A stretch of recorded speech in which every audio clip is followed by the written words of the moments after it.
black guys who did metal, and you were like, that's wicked. Yeah. And we didn't care if you were black, brown, gay. It didn't matter. No one gave a fuck. Just party. That all you had to do was party, and you were cool. Yeah, that's it. Like, look at Bad Brains. The original lead singer of Bad Brains was black. Nobody cared. He was hardcore. That was it. That's all that mattered. It didn't matter. It never crossed. I did security for Bad Brains, and that never once crossed my mind. Like, it was, oh, look, he's a black punk. Like, that's novel. No, like, it never was brought up. It was just Bad Brains was cool. Yeah, exactly. And when a fucking white guy replaced him, nobody claimed that as racist. They had a 110-pound fucking white dude in Kelowna do security at their show. It's the worst choice for a security guard ever. What the hell was I going to do? Not much. But I got to see them. That was with Dayglow, too. I got to see them free, so that's all that mattered to me. I got to get drunk because I got to confiscate booze. You got to give me that booze. I remember I went to a Exodus, Propane, and DRI, and they were all opening up for Body Count. Holy fuck!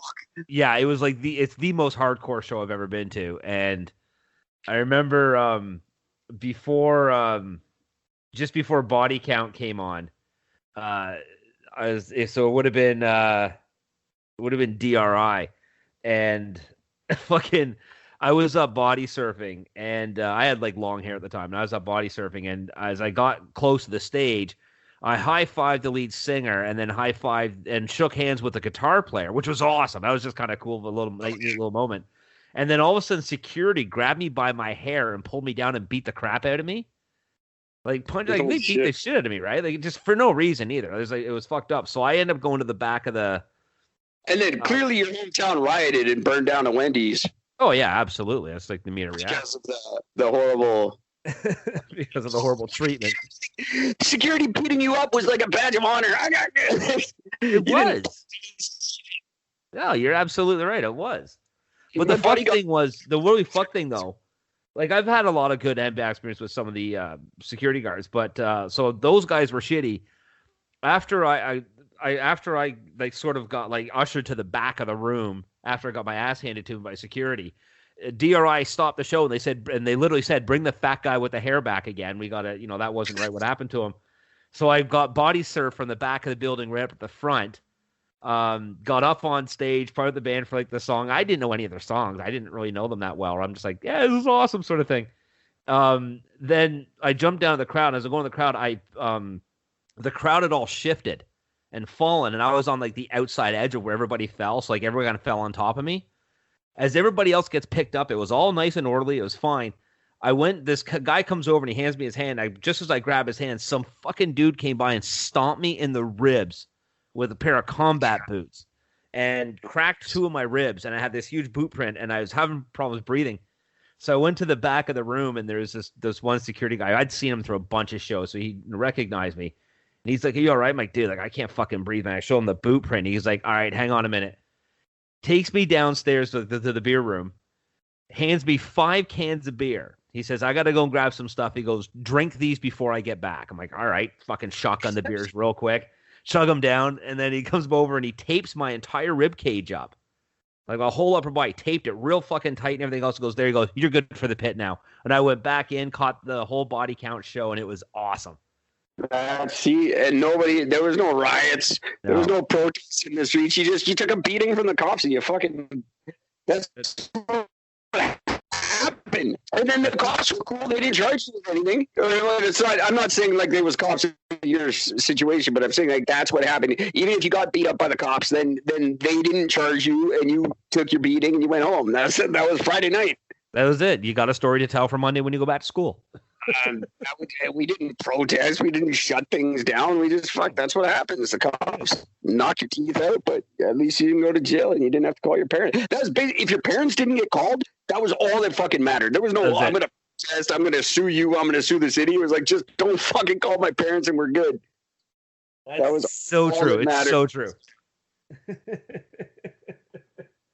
That was the negotiation. That was it. There was no, we got to get Johnny Cochran and fucking Reverend Al Sharpton, and we're going to, no, it was just, please don't call my mom. I will suck in your dick. Just don't call my mom. Those cops just cracked your fucking skull, but they didn't call my mom. I don't got a court date. It's all good. It's all good. And on record, it's fine. I don't have to miss school. Or aces. Those cops were cool as shit. You'd be holding your eye. Those cops were cool, man. Now, I remember one time I was having a house party, and one thing we go sit out front of my parents' place. We got like a monument company next door. It was a family business. We'd like just go sit on the little monuments in front, just sit there and drink and shit. And so we're all sitting there. One of the things I used to, because I got along, I knew almost all the cops in town, so I was like friends with all of them, so they let me get away with everything. So every once in a while, if a cop would drive by, we'd wave him in. Then he'd pull in, we'd shoot the shit with them for a while, they'd fuck off, and it was no big deal. Well, this one cop... Town for everyone who's listening, Gord's hometown has 92 people, so not a big thing when he says he knows all the cops. His family is like 7 of them. Yeah, it's true. It's kind of true. But it was just really funny because this one time, a buddy of mine had taken off to the bar to go score some weed.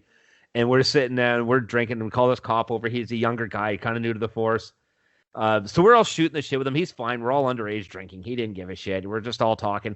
He's telling us this great story about this time that he did acid, and he fucking at his parents' house, and they put like plywood down on the fucking floor to cover the carpet, and they put all the breakable shit into a room, and they just trip balls on acid in the living room all night.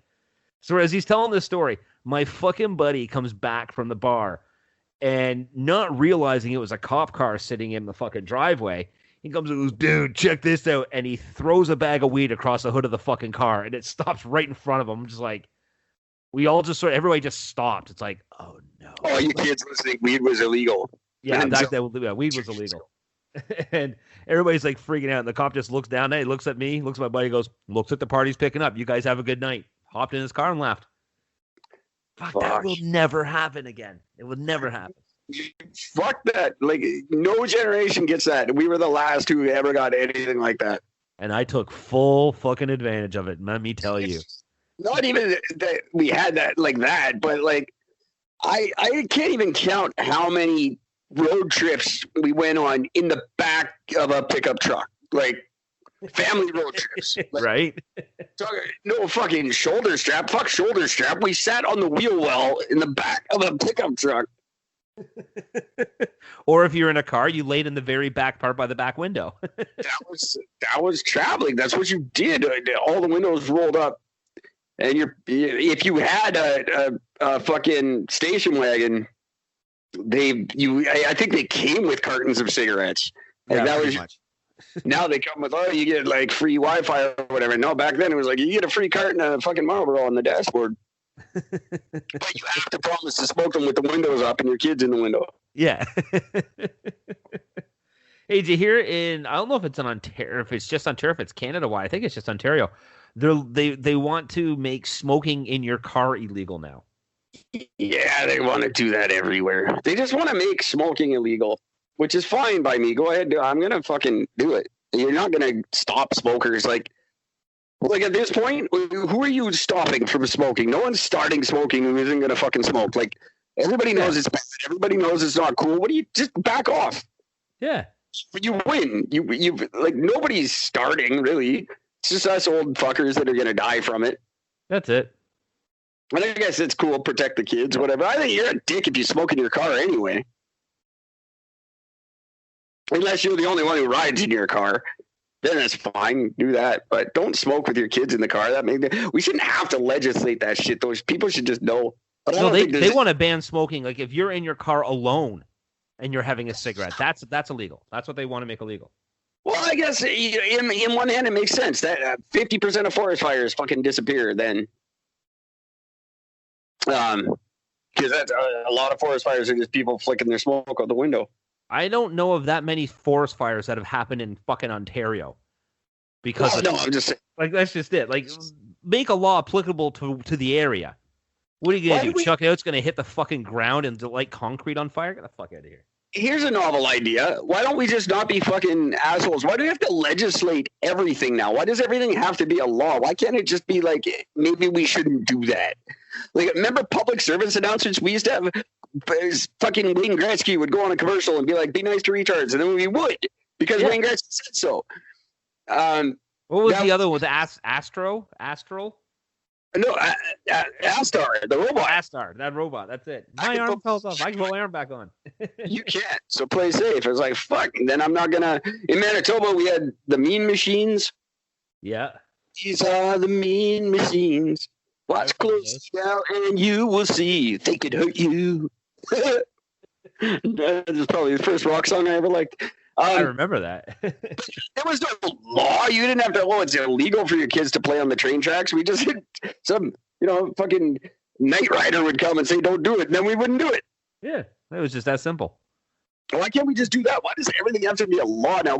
How stupid is your generation where we got to make that a law or someone's going to do it? Like, it shouldn't need to be illegal to not be a fucking bonehead. Like, well, this is why I'm a big purporter of eliminating warning labels on things.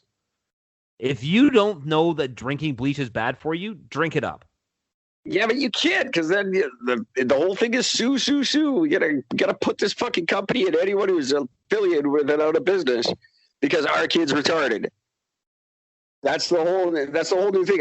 That's what cancel culture is. We're retarded, so we're gonna destroy your entire career. Yeah, that's exactly what it is.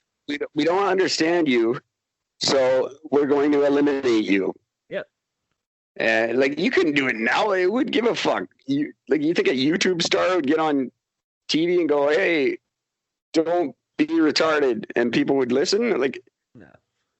People don't listen anymore. That's the whole thing. And it's like everyone's a fucking celebrity, so they have no clout. They don't. See, and that's for me. That's one thing when it comes to the U.S. That's why I'm terrified if Biden gets in, because cancel culture will become so much more prevalent than what it already is. Well, hopefully not, because it's just a response to what the world is, and then maybe the world will get better, and people will be like, it's like everyone's shitty when first Bush was in, and then Clinton got in, and everyone was happy, and things were cool. Everybody was chill. Yeah, I don't see it. I just don't see it happening. I mean, they're freaking out right now because fucking Ginsburg fucking died. They're freaking out because Trump wants to replace her. She's dead. Of course he's going to replace her. That's his job. What's his job to replace? Like, for the first time the guy wants to do something that a president can actually do. Yeah. And people are like, no, it's the first fucking presidential thing he wants to do. Yeah. Everything else he can't is like, you can't do that. Yeah, it's just insane. You can't do that because he's going to put a conservative judge in. Well, of course he is. Of course he is. He's a conservative president. What the fuck do you think would happen? Yeah. Of course he's going to do that. See, and that's why I'm terrified for Biden. That's why, because this is the type of shit. It's just, I couldn't never get behind. Trump might be a fucking idiot and a moron, and it might be all that other crazy fucking whatever. But the difference is he doesn't believe in cancel culture. He doesn't believe in bowing down to these fucking whiny pricks who just everything defensive. Shut up and get over yourself. Nobody fucking cares about you. Shut up. You're not the best of anything. You're not number one. Shut your fucking mouth and just move on in life. Well, they don't know number one. Number one doesn't exist. There's no number one. There's just everything is equal. Yeah. We don't keep score. There isn't number one. We're all the same. No, we're not. That's just how the world works. And this is why I don't want them in charge. I don't want that thing in charge of the U.S. because it just spreads over to here. I don't know that that's his. I don't know that has anything to do with him. I don't know that it's. I don't see him affecting anything. He would rather see the riot. He promotes the riot, saying the rioters are not bad people. They're not causing problems. It's the fucking people at Trump rallies. That comes out of his fucking mouth too, and that's what pisses me off. I've never heard him say that rioters aren't the problem. Oh, I'll bring you up some clips. You can bring me up any bullshit clip you find. I want to hear it from him on a credible site. There is no such thing as a credible site. It doesn't exist.